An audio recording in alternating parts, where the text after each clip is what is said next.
আসসালামু আলাইকুম। চলমান একটা ইস্যু, সেটা হচ্ছে ইসরায়েলে আগুন।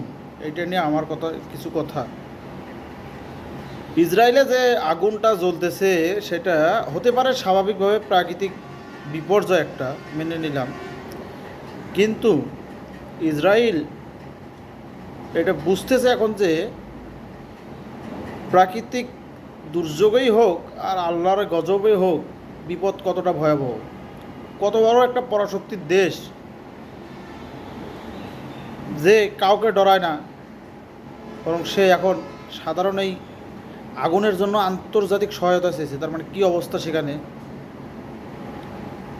আর ইসরায়েলকে একটা কথা মনে রাখতে হবে, যে মাজলুমের চোখের পানি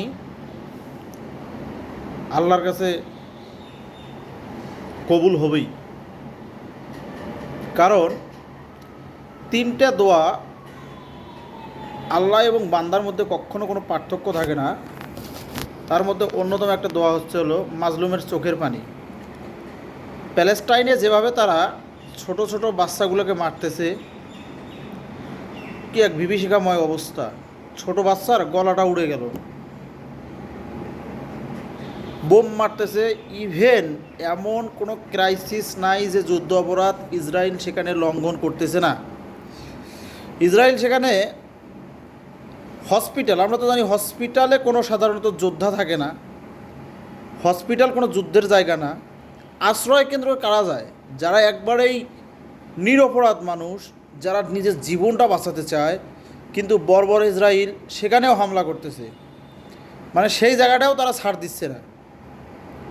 তাহলে কি এক বিভীষিকাময় অবস্থায় ফেলে দিয়েছে ফিলিস্তিনিদেরকে।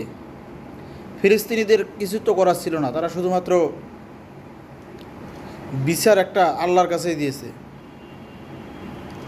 মাজলুমের চোখের পানি কখনো বিতা যায় না, জালেম কখনো স্থায়ী হয় না, জুলুম কখনো স্থায়ী হয় না। আর মাজলুমের চোখের পানি আল্লাহ সহ্য করে না। সুতরাং এই আগুন দিয়ে ইসরায়েল একটু হলেও বুঝতে পারতেছে যে মানবিকতা কতটা দরকার। আসসালামু আলাইকুম।